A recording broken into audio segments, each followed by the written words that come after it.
It's the 12th of August 2026. This is a brand new edition of Newsfirst's Primetime News coming to you live and direct from our Newsfirst studios here in Colombo. Bringing you tonight's bulletin for the Newsfirst team, I am Jayamal Ratnayake. And I'm Shalini Ratnavira. Let's take a look at your headlines for tonight. The headlines on Newsfirst. Police question Yoshitha Rajapaksa over fake chassis number vehicle investigation. Bar Association holds high-level talks with President. Court rejects bail plea of Gotabaya Rajapaksa's former secretary, Sugishwara Bandara. Long-awaited Laggala water supply project handed over to the public. More than 39,000 affected by water shortages across 3 districts. Sri Lanka named Test squad for India series. Dick Vella returns after 3 years.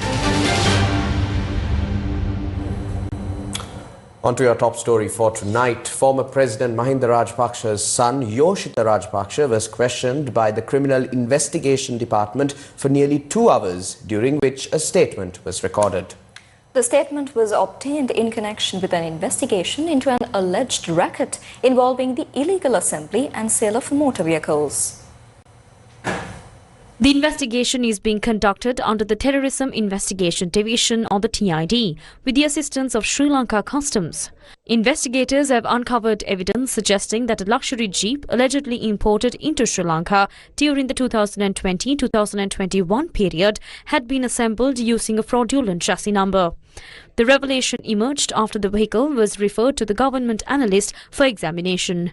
Subsequent investigations led to the arrest of several suspects who were reportedly unable to produce documentation proving the legal importation of the jeep into the country. Statements made by the main suspect arrested in connection with the case are said to have revealed a link to Yoshitha Rajapaksa, prompting investigators to summon him and record a statement. After nearly 2 hours, Yoshitha Rajapaksa left the Criminal Investigation Department premises. This was the explanation provided by his side regarding the matter. Yoshitha Rajapaksa මහත්මයා කැඳවුවේ වාහන අවභාවිතාවක් සම්බන්ධයෙන් කියන ප්‍රචාරයේ සම්පූර්ණයෙන්ම අසත්‍ය ප්‍රචාරයක්. ඔහු සම්බන්ධයෙන් කිසිම වාහන අවභාවිතාවක් සම්බන්ධයෙන් කිසිදු චෝදනාවක් එල්ල වෙලා නැහැ. මේ අද දවසේදී අපරාධ පරීක්ෂණ දෙපාර්තමේන්තුවට කැඳවලා තිබෙන්නේ වාහන ගෙන්වීම සම්බන්ධයෙන් වෙනත් පුද්ගලයෙකු සම්බන්ධයෙන් කරන ලද පරීක්ෂණයකදී කටයුතුයක් ලබා ගැනීම සඳහා මොකද මේ පුද්ගලයා යම්කිසි අවස්ථාවක මැතිවරණ කටයුතු සඳහා වාහන ලබා දීමක් සිද්ධ කරලා තියෙනවා. ඒ ලබා දීපු වාහනයක තියෙන ගැටලුවක් සම්බන්ධයෙන් අවශ්‍ය साक्षिकारिक वशයෙන් ලබා ගැනීම සඳහා තමයි අද දවසේදී යෝෂිත රාජපක්ෂ මහතා අපරාධ පරීක්ෂණ දෙපාර්තමේන්තුවට කැඳවලා තියෙන්නේ. Investigations carried out by the Terrorism Investigation Division so far have led to the discovery of 18 illegally imported high-powered motorcycles and vehicles. Investigators have also revealed that the chassis number of a vehicle concealed inside a container carrying earth-moving machinery, including a backhoe loader and other land vehicles, had allegedly been used as the chassis number of the jeep that became central to the investigation involving a statement from Yoshitha Rajapaksa. A suspect who allegedly worked as an employee at a fuel station owned by former Education Minister Akhilaviraj Karyavasam has been remanded until the 18th of August. The order was issued after he was produced before Colombo Additional Magistrate Nuwan Kaushalya today.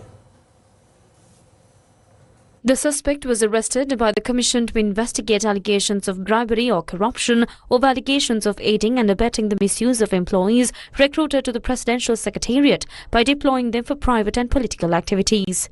The individual remanded is Deepal Sanjeeva Ratnayake, who is alleged to have been employed at a fuel station owned by former Education Minister Akhilaviraj Karyavasam. Meanwhile, the court recently ordered that former Education Minister Akhilaviraj Karyavasam, who was arrested in connection with the same incident, be remanded until the 18th of August.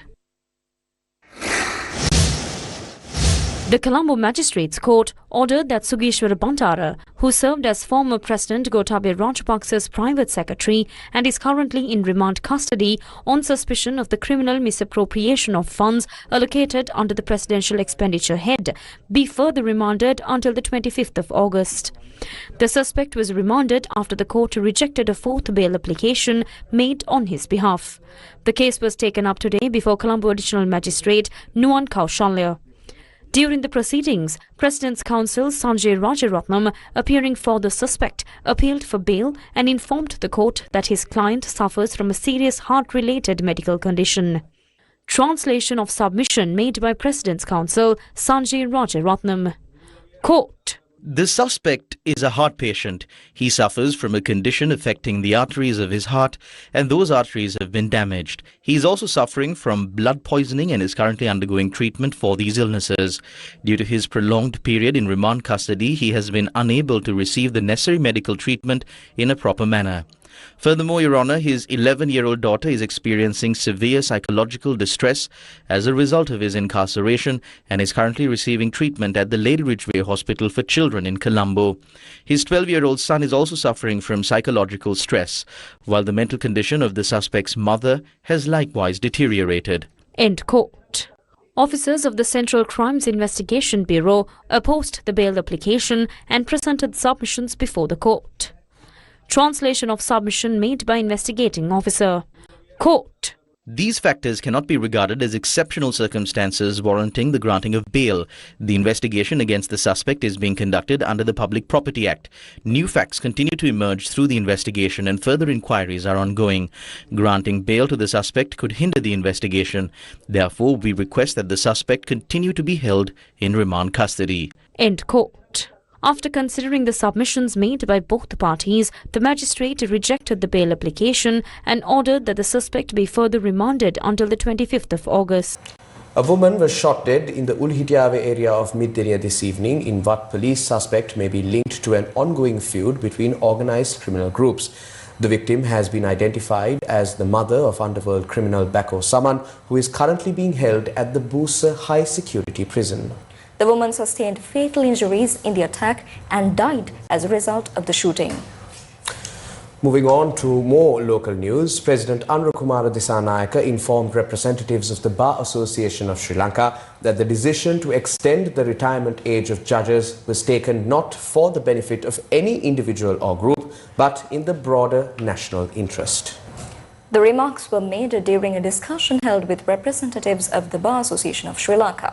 During the meeting, the BASL had reportedly noted that it had no policy-level objection to measures such as increasing the number of judges and extending the retirement age of judges. A discussion between the President and the Bar Association of Sri Lanka was scheduled for 1 p.m. today. However, the delegation led by BASL President Rajiv Amarasuriya arrived approximately 10 minutes after the scheduled time. The delegation representing the Bar Association comprised 24 members, including BASL Secretary Nalin Silva and former BASL President's Counsel Upul Jayasuriya, Jeffrey Alagaratnam, U.R.D. Silva and Riansi Arsikularatna. Professor Savitri Gunasekara also participated in the discussion on behalf of the Bar Association. During the meeting, the Bar Association presented its views and proposals regarding the 22nd constitutional amendment relating to the extension of the retirement age of Supreme Court judges. Having considered all submissions made, President Disanayake clarified the government's position and outlined the measures planned to strengthen and improve the country's judicial system. The President emphasized that the administration of justice is not carried out solely by the courts. He noted that it is a process involving multiple institutions, including investigations, prosecutions, and the judiciary, and stressed that the government is working to strengthen the overall system by increasing human resources within the Attorney General's Department, the Commission to investigate allegations of bribery or corruption, the Sri Lanka Police, and the Government Analysts Department. According to the President's Media Division, the President also stated that plans are underway to expand the services of the Bribery Commission to the district level. He further noted that steps would be taken to increase the number of Court of Appeal judges and develop infrastructure to facilitate provincial-level operations of the Court of Appeal, making judicial services more accessible to the public. The President also highlighted ongoing efforts to increase the number of High Court judges and improve physical infrastructure within the court system to enhance public access to justice. The President reiterated that the decision to extend the retirement age of judges was not aimed at benefiting any individual or group, but was taken in the national interest. He further stated that the amendment is only one component of a broader judicial reform program intended to address systemic challenges and emphasized that it reflects neither his personal opinion nor a unilateral government position. Representatives of the Bar Association reiterated that they had no policy-level objection to increasing the number of judges or extending the retirement age of judges, but proposed that the matter be further reviewed with a view to reaching a broader public consensus. සභාපතිතුමා මේ ව්‍යවස්ථා සංශෝධනයත් සමග ගමිනිස්තුරුවරයා පුද්ගලික මූලික කරගනිමින් යම් යම් අපහාසාත්මක ප්‍රකාශයන් නිකුත් කරනවා ඇතැම් පාර්ශව ඒ සම්බන්ධව නීතිඥ සංගමය ඇයි දිහාට ප්‍රතිපත්තියක සිටින්නේ? First of all, I appreciate your persistence in raising these questions. But no, we have not adopted a policy of silence. We have always maintained that personally attacking or unfairly criticizing individuals is wrong. In fact, I too have been subjected to criticism and smear campaigns over the past few weeks. No formal statement has been issued even regarding attacks directed at me. Whoever the judges may be, these kind of attacks are wrong. I myself have been targeted through fake accounts and bots. Such conduct is unacceptable. Let's take things step by step. Today's discussion was constructive and I believe it was a good discussion. Constitutional amendments are matters that fall within the authority of the government. At the same time, it is our right to express opposition if we believe a proposal is wrong. I hope that following today's discussion, the process will move in a positive direction.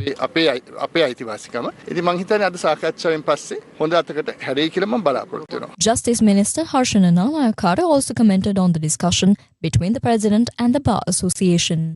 The meeting requested by the Bar Association was granted by the President today. President's Counsel Vijay Bandara and I participated on behalf of the government. A delegation of 24 members, including Rajiv Amrasurya and office bearers of the Bar Association, attended. Rajiv Amrasurya, President's Counsel Riyansi Arjaskulatna, Professor Savitra Gunasekara and Jeffrey Aragaratnam presented their views. These were not entirely new positions. They are views that have been previously expressed publicly. Their submissions were based on concerns regarding possible impacts on judicial independence and the reasons why they believed the amendment should not proceed. The President then explained in detail why that was not the case, outlining both the government's objectives and the purpose of the proposed amendment. At the conclusion of the meeting, the Bar Association requested that their concerns be taken into account and that the decision be reconsidered with a view to reaching a consensus. That essentially summarizes what took place during the discussion. Leaders of opposition political parties have been touring villages across the country in recent days, meeting people and listening to their concerns. Yes, Shalini, while Sri Lanka Pudujana Permuna National Organizer Namal Rajapaksa met farming communities in Kakirava, Samagi Janapala Vegiya leader Sajith Premadasa met a group of fishermen in Kirinda. Accompanied by local political representatives including Dilip Vedarachi, Sajith Premadasa inspected the Kirinda fisheries harbour and inquired into the issues faced by the fishing community.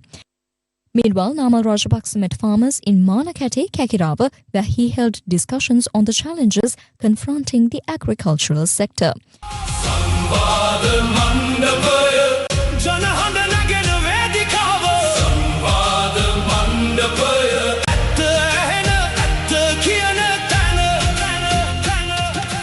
Speaking with representatives of the fishing community, Sajith Premadasa expressed his views on the proposed extension of the retirement age of judges.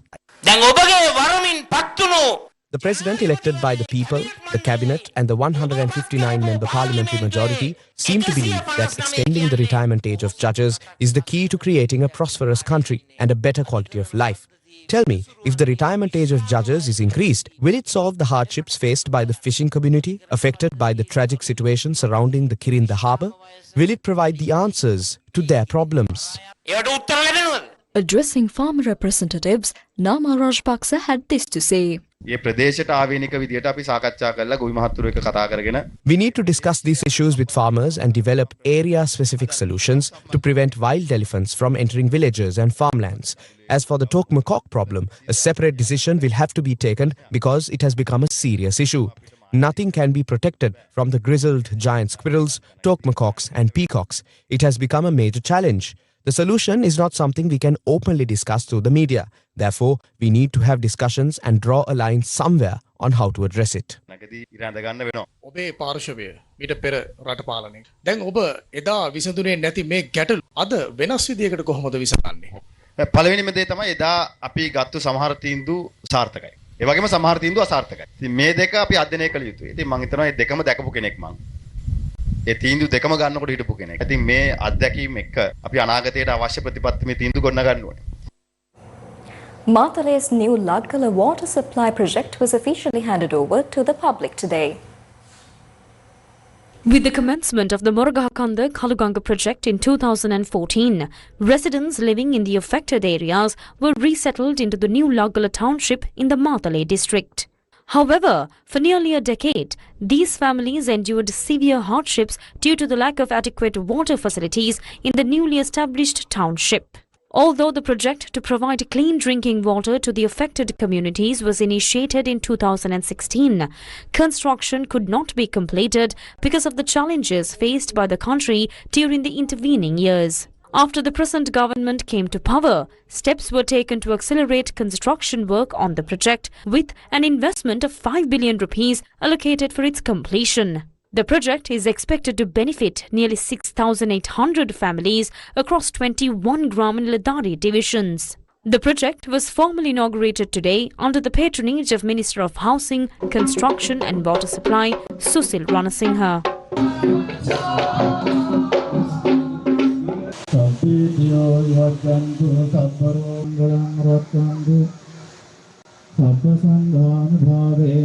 අපි ජලාශ ව්‍යාපෘතියක් හදන්න යනකොට When we embark on building a reservoir project, our attention is focused almost entirely on the reservoir itself. Very little thought is given to the people who are displaced, who lose their homes, livelihoods and everything they have built throughout their lives. That has been a long-standing issue in our country. That is why we stood up for the rights of those people at the time. The people repeatedly appealed for water through discussions, letters and meetings with various authorities, including divisional secretaries and the Mahaveli authority. We too stood behind those efforts. Rights are won through such struggles. The efforts made to secure compensation for the people who sacrificed so much for the Moragahakanda reservoir project resulted in a significant victory. The achievements we secured are substantial enough to stand the test of time, even decades from now. When a project is declared open, people expect water to flow into their homes immediately. If household water connections are provided only 5 years after a project is inaugurated, then the opening ceremony itself loses its meaning. Development projects must be completed to a standard that delivers real benefits to the people. I believe the Ladgala water supply project has taught all of us many important lessons. Above all, it stands as a major victory for the people. ලක්ගල ජල ව්‍යාපෘතිය කියන්නේ අපි හැමෝටම පාඩම් දසදහස් ගණනක් උගන්වපු ව්‍යාපෘතියක්. Under the project, a daily water supply capacity of 4,000 cubic meters will be released from today, providing much needed access to clean drinking water for thousands of families in the new Ladgala area. Governor of the Central Bank of Sri Lanka, Dr. Nandalal Veerasinghe, says that Sri Lanka's central bank sees no need for more interest rates increases this year after its massive unexpected hike in May, with inflation expected to peak around current levels before easing back towards the 5% target next year. He made these remarks to an international media outlet. If I may explain the basis for the tightening, I think before last cycle we did not change. Before the cycle, there we saw this inflation was going to go in the short term close to 7, no, little above 7%. That was our projection. That has now been realized. That was not unexpected. This was not unexpected. The current inflation. This is the very reason why we tightened 2 cycles ago. That's why we usually normal increments are 25 basis points, 50 basis points. But knowing that this was going to happen, raised by 100 basis points at that cycle when you saw it. And what we see now, we don't see any undue kind of deviation from the path we saw at that point. If you look at our fan chart, the projection based on indication of where inflation would be, obviously even at that point we predicted inflation would be going to touch the upper bound, and then after that it will taper down and dissipate the impact over the kind of a transition period, horizon of the transition period. Any decision going forward for us to tighten or loosen will be based on whether we are going to see realizing a deviated path from what is initially expected. So far we are not seeing that. One thing, because of the proactive action, and as we all know, when you take a multiple decision, full impact will be felt after some time. There's a transition lag. Maybe 12 to 18 months is a full impact will be felt. The future of internal audit is here. Are you ready to lead it? Join the Institute of Internal Auditors Sri Lanka's 11th National Conference on 13th August at Cinnamon Life. Discover intelligence, integrity and impact in the AI accelerated era. Register today.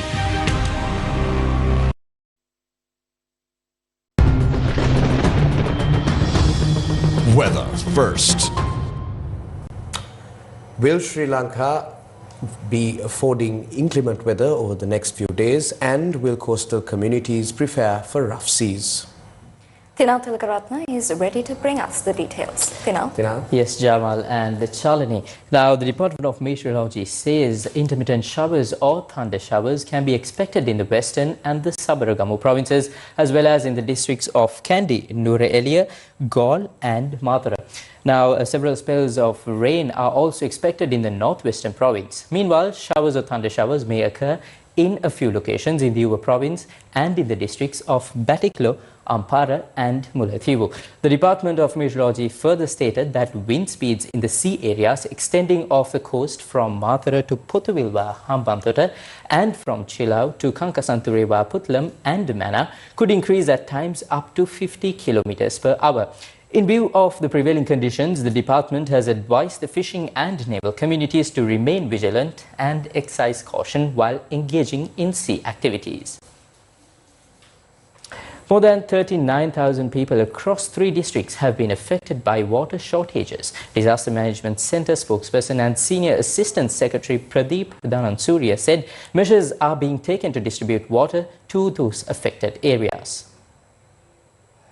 The ongoing dry weather has affected several districts including Anuradhapura, Polonnaruwa, Mullaitivu and Kilinochchi. Our correspondents report that the prevailing dry conditions have severely impacted agricultural activities in the north-central province. In the Nachduwa Karuwalagaswawa area of Anuradhapura, around 20 acres of paddy land have been cultivated. Farmers say nearly 6 acres of cultivation have already been destroyed due to insufficient water resulting from the drying up of the local wawa. මේ හතර වටේම තියෙන වැව් වලින් අපි වතුර ගැහුවා ඒවත් අපිට ගොඩ ගහ ගන්න බැරි වුණා. තව වතුර ටිකක් අපිට ඕනේ. තව මුරියක් විතර වතුර ඕනේ. ඒක ලැබුණොත් අපිට කොහොම හරි මේ කුඹුරු ටික ගොඩ දා ගන්න පුළුවන්. කර හතරක් විතර මැරිලා තියෙනවා. අපි මේ ගොවිතැනට තියෙන අපේ සල්ලි වලින් ඔක්කොම වියදම් කරලා තියෙන්නේ. Meanwhile, residents in the Mathirikiriya Mikaswawa area of Polonnaruwa are also facing severe hardships as local water sources continue to dry up. The prevailing dry weather has also affected the Giribava Divisional Secretariat Division in the Kurunegala district. Several small wawas in the area have already dried up. The lack of water is causing extensive damage to crops across the region.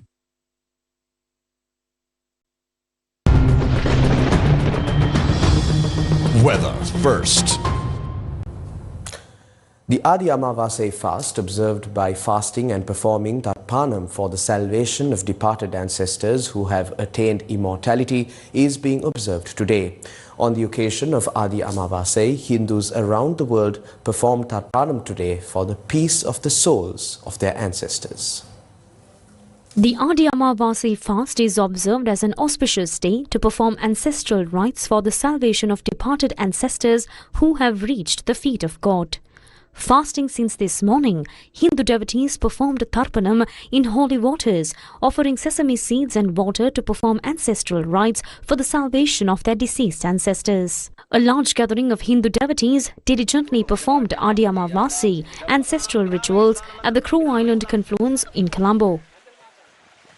At the Kirimalai Naguleshwaram temple, one of the Pancha Ishwarams, hundreds of Hindu devotees bathed in the holy waters and performed ancestral rites. At the Pallavi water banks of Mana Tirukethiswaram, Hindu devotees performed Tarpanam by offering sesame seeds and water in memory of their departed ancestors. Tarpanam was also performed in view of Adi Amavasya at the Kanya hot springs in Trincomalee. Tarpanam for the prosperous afterlife of ancestors was performed at the Gerudamadu Pillayar temple in Mullaitivu.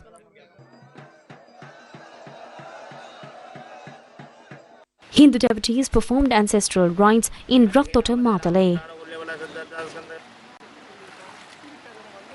Ancestral Tarpanam was also performed on the banks of the Iranamadu tank in Kilinochi. Hindus also performed Tarpanam after taking a holy bath in the sacred waters of the Mahaveli river in Verugal, Trincomalee. A large crowd performed ancestral Tarpanam and took a holy dip at the Agni Tirtham shores of Rameswaram in Tamil Nadu.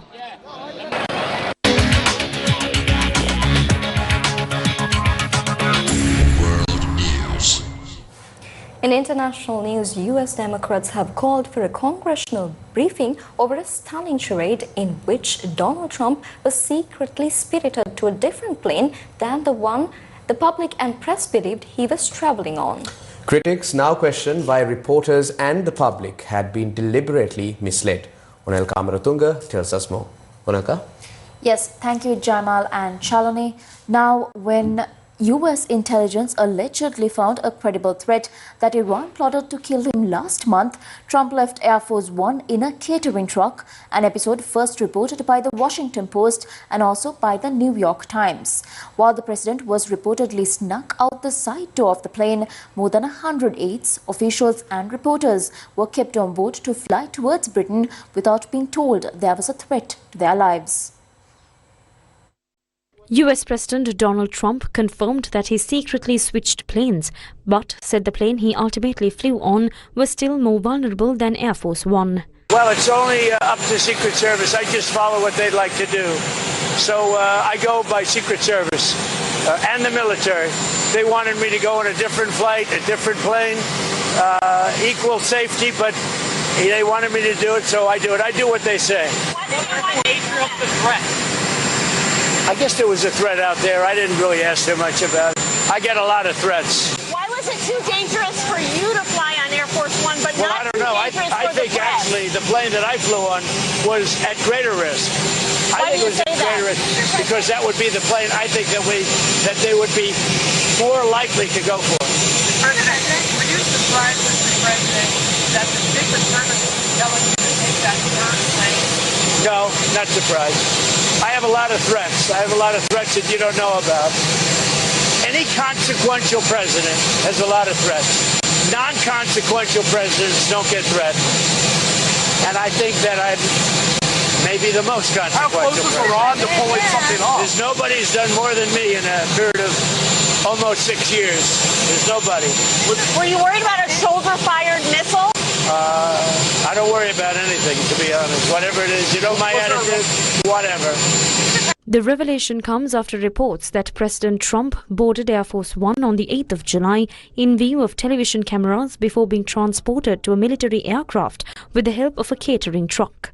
The last-minute switch has raised questions about whether those left on the decoy plane were placed in danger, but Trump maintained yesterday that the military jet he boarded instead was at greater risk. According to foreign media, US had detected a credible Iranian threat to fire a missile at the plane.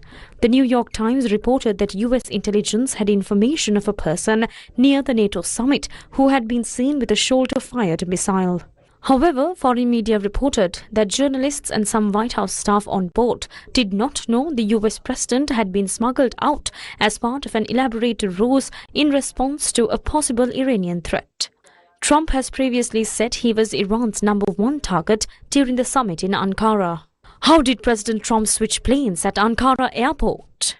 Following a NATO summit in Ankara, Turkey, US President Donald Trump was transferred from Air Force One to a military plane via a catering truck in an extraordinary deception prompted by an Iranian assassination threat.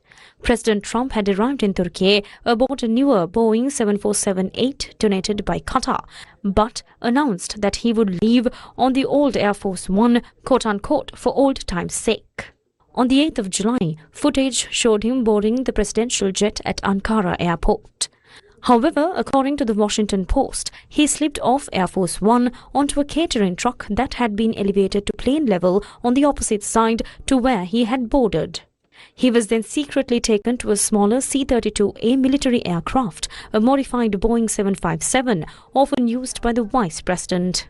US Defense Secretary Pete Hegseth boarded the C-32A separately using external stairs in an effort to make the flight appear normal, according to the newspaper. Journalists and some White House staff boarded Air Force One and were reportedly told to close their window shades. They were unaware the president was no longer on board. Foreign media reported that there appeared to have been two catering trucks at both the front and back of the plane when the press arrived. The death toll is rising in Colombia following the country's worst earthquake in decades. At least 240 people have been confirmed killed in the west of the country, many of them found beneath the rubble of their homes. But the painstaking search for survivors continues, with some stories of hope, including that of a 32-year-old woman who was pulled alive from a collapsed apartment yesterday. Dozens of rescuers and onlookers burst into applause and cheers in Pereira in western Colombia as a young child was pulled from the rubble of a collapsed building following the country's 7.4 magnitude earthquake. Footage from the scene showed rescuers carefully clearing debris as they worked to reach the trapped child. Onlookers who had gathered at the site held up their phones with flashlights on, casting additional light onto the rescue effort. When the child was finally brought out, the crowd erupted in applause and cheers, a moment of relief and joy amid the wreckage.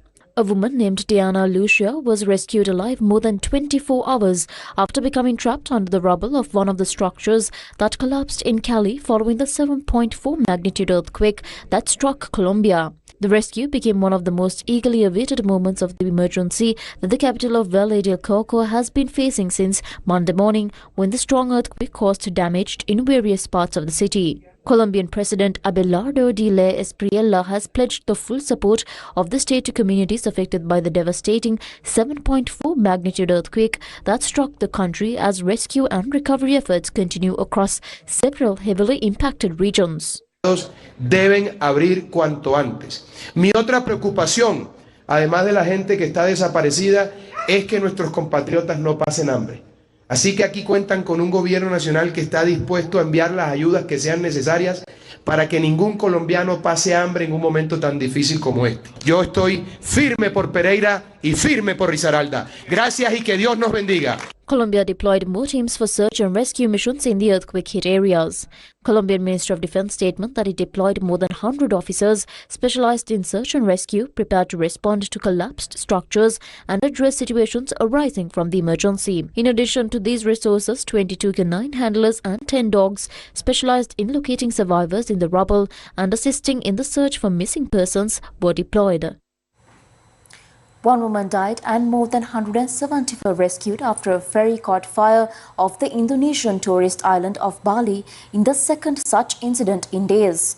A Navy vessel and other ships evacuated 172 people from the stricken passenger vessel. The KMP Putri Yasmin ferry caught fire while sailing through the waters of Sekotong Beach, West Lombok, West Nusa Tenggara earlier today.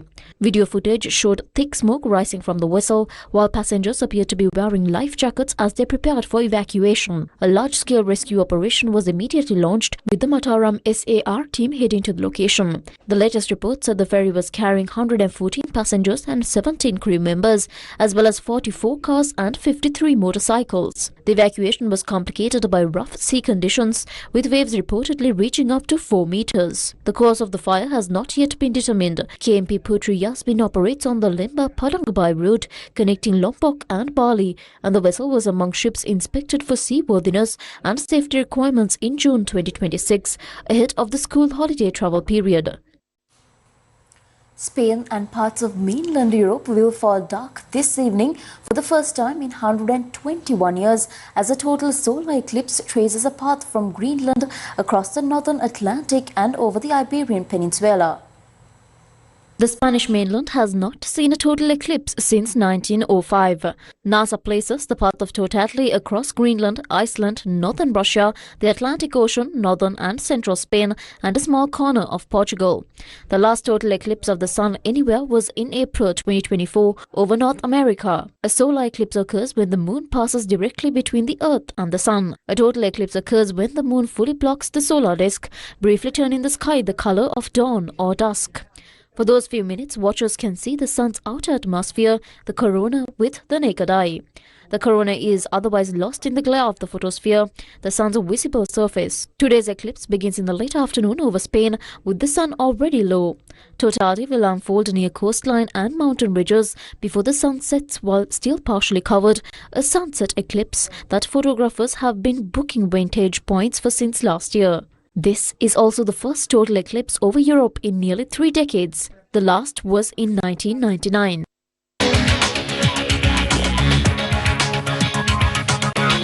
World News. Today is International Youth Day. More than 100 youth leaders from across the country took part in a simulation-based program today aimed at strengthening youth participation in disaster preparedness and crisis response. More than 100 youth leaders from across Sri Lanka came together in Maharagama on International Youth Day 2026 to take part in a national program focused on disaster preparedness and crisis response. The program, titled The Resilience Lab, Local Youth Action in Crisis Response, was organized by the United Nations Population Fund, or UNFPA, in partnership with the National Youth Services Council under the guidance of the Ministry of Youth Affairs and Sports. Held under the global theme Different Context, Shared Aspirations, the event brought together youth representatives from the island-wide youth club network to strengthen their skills in disaster preparedness, early warning communication, and community resilience. The program drew lessons from recent disasters, including Cyclone Detwa, which affected 2.2 million people, claimed more than 600 lives, and damaged nearly 115,000 homes. Participants took part in simulation exercises based on real-life emergency situations, including floods, landslides, and dengue outbreaks. The exercises were designed to help young leaders make quick and effective decisions during emergencies and support vulnerable groups such as pregnant women, elderly persons, and persons with disabilities. This program was conducted with the technical support of the Disaster Management Centre, the Sri Lanka Red Cross Society, and the Family Planning Association of Sri Lanka.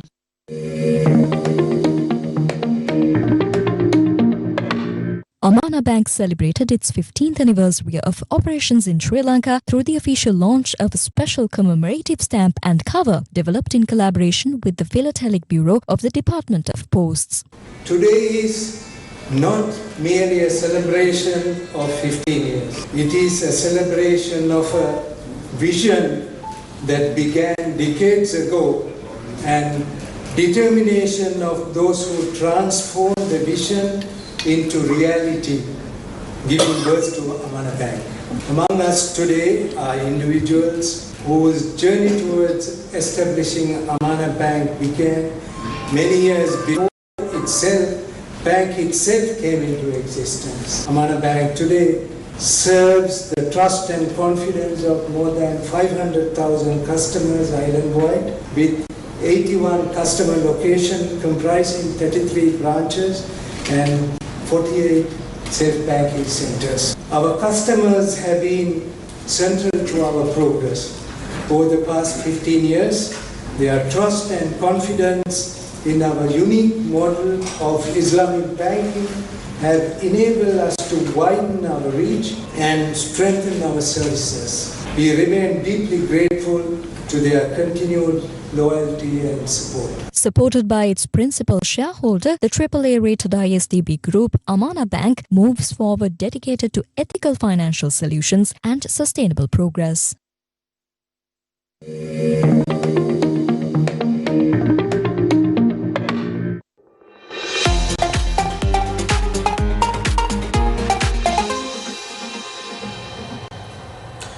Sri Lanka has named a 16-member squad for the first test against India. Tinanthala Ratna is ready to bring us the details. Yes, Sri Lanka has named the squad for the first test against India. Now, notable inclusion is wicketkeeper batter Niroshan Dikwala, who has been recalled to the test squad after a 3-year absence. The Sri Lanka Cricket Selection Committee has named a 16-member squad for the upcoming test against India. Dhananjay De Silva will captain the side, with Kamindu Mendes serving as the vice-captain. The key highlight of the squad is the return of wicket-keeper batter Niroshan Dikwala after a 3-year absence from the test setup. The 33-year-old has played 54 tests, scoring 2,757 runs, including 22 half-centuries. Keshara Nuwantha and Dilshan Madhusankar, who were not included in the squad for the West Indies series, have also been included this time.